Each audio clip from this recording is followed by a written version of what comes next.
Crawford. I am the Education and Outreach Manager at Hope and Healing Survivor Resource Center. A quick little bit of housekeeping information. How many of y'all are familiar with the Battered Women's Shelter and Rape Crisis Center of Sonoma Medina County?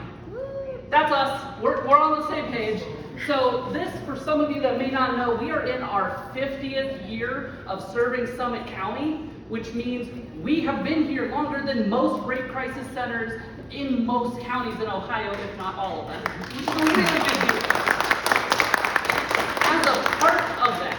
As a part of being here for so long, we have decided we're rebranding to Hope and Healing. Many of you have heard of us by that, and there's been confusion about names. It's important that you know why.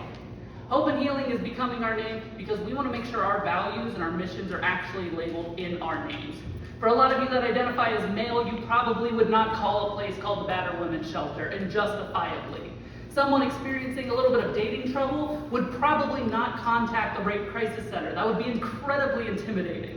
So when we rename to Hope and Healing, we want to make sure that everyone knows every single person that walks through our door, calls our hotline, is treated with dignity and respect that they deserve, and most importantly, belief.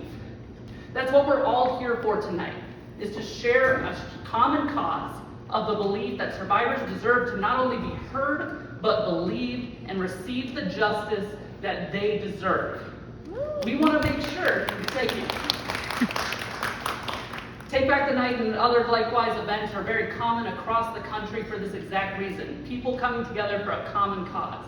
So I want to make sure I not only thank Hope and Healing for everyone showing up here and allowing me to speak today and give me the opportunity to be in this position, but undergrad student government for coming and putting this together, fraternity and sorority life, as well as the University of Akron SAVE team, because if it wasn't for you all, we wouldn't have this location, we wouldn't have these people, we wouldn't have this community. So thank you all for being here today and allowing this to happen. So a little bit about me before I start. I am a University of Akron alumni. I am a native here to Northeast Ohio. I've been here all of my life. And this community means a lot more to me than just the average person coming here for a paycheck. It is important that we are here tonight to talk about the reality of the sexual violence that faces us in this community today. There's the biggest stereotypes saying that this doesn't happen in my neighborhood, or it doesn't happen to my school. Only bad people of this population do these things to these people. Or there's all these beliefs of exceptions and the perfect survivor bias and what qualifies somebody to be a survivor. What's really important is you know it is in this community. It has always been in this community, and until we come together as a common cause to end sexual violence, it will continue to be in this community. So if you have a voice, you qualify to do something about it. You don't have to be an advocate. You don't have to be a part of the agencies. Even students listening today, using your individual voice to say you will not stand for it and you believe survivors is enough to be the cause needed to change. So I'm going to tell you a little bit tonight about some statistics that Hope and Healing has seen throughout 2023. To kind of give you a number of just what one agency has seen over the year, in the previous year, of what has happened. In 2023, in Summit County alone, we're excluding the fact we also serve Medina County in this instance, we have served 2,037 clients on our Rape Crisis Center side of serving things. That is 2,037 people that have reached out either to our therapy services, 2,037 people that have walked into our campus office here in the rec asking for support, 2,037 people who have called us just to ask, is this abuse? It is important to know the amount of people that come through the door in just this community alone to our one agency. In 2023, there was 479 visits to local hospitals for sexual assault examination kit collections. That is more than one a day for an entire year that people have come to hospitals to collect evidence to provide that potentially to a court and say, I was assaulted and I demand justice. And our advocates were there and present for each and every one of them. There was 178 court appointments downtown here in Akron. 178 court appointments relating to protection orders, to custody rights, to any number of things you might need to process getting away from an abuser, or getting away from a stalker, or just some random person that decided you were that target today. There was 166 care center visits. If you are not familiar with the care center, Akron Children's Hospital does a program with children under the age of 18 who experience this kind of violence, and they do detective interviews to determine where the violence came from and what we can do to prevent it. This is affecting children in our community. This isn't just happening to the average person. This isn't just happening to one population. It's children, it's elderly, it's your neighbor, it's your family. When we talk about human trafficking, we have identified 105 potential survivors of sex trafficking, as well as 5 identified survivors of labor trafficking. Trafficking has become a big deal. We have been starting to work with the Human Trafficking Task Force here in Summit County and the surrounding area to make sure that people who are experiencing trafficking can not only leave it, but we hold the traffickers accountable for what they've done.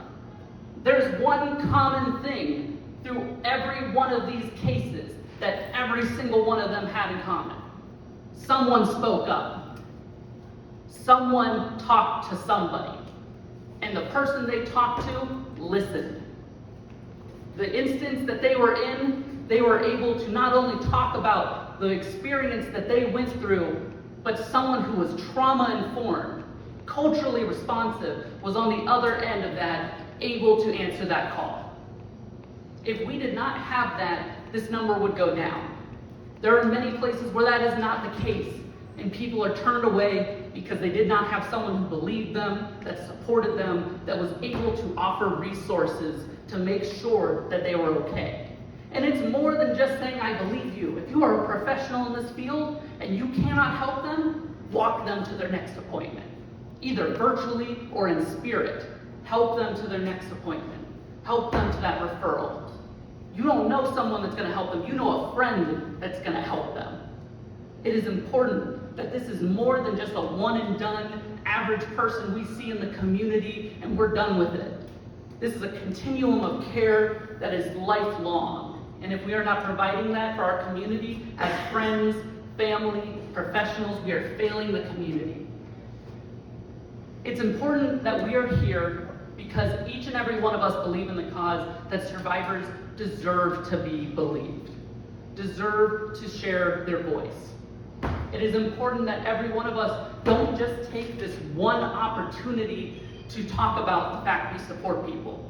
Live it, embody it. Educate your friends and your loved ones. Make sure they are aware that not only are we not going to stand for it happening, but we're going to be an active part of preventing it. We need to make sure that in the college culture, there is no more playing hard to get. There is no more, well, they were asking for it. That is a day that is gone. Sorry. It is important that we are all holding each other accountable moving forward, because this is not the beginning, this is the beginning of the end.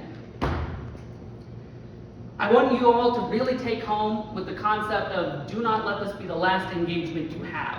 Among you are survivors, professionals, people that serve the public, and just general allies to the cause. Mingle among each other. Figure out how you can help people. As all my coworkers have been hearing me nag in their ear, don't be in the community, be a part of the community. And if you are not actively a part, if you do not know your neighbor, you cannot ask a favor. And if you cannot ask a favor, that is one less resource for that survivor. So get to know the people in your community, because the more we know, the more we can help, the more we can talk about it. On one final note I want to leave you with, abusers thrive in silence. The entire reason abusers get away with what they do is we do not talk about it. We are too afraid. We are in danger. We don't have the perceived resources. That changes when we talk about it. So create an environment that is able to be talked in. Normalize it. If you're at the dinner table, and I love my parents for this, I talk about sexual violence every time I come over, and while they might be starstruck, I don't know what you just said, it's normalized in our household. Talk about it at the dinner table. Talk about what you do for a living. Talk about the people you serve. Because if the people around you aren't talking about it, they are condoning it. So show your support, create a culture of healing, and be there for your neighbors.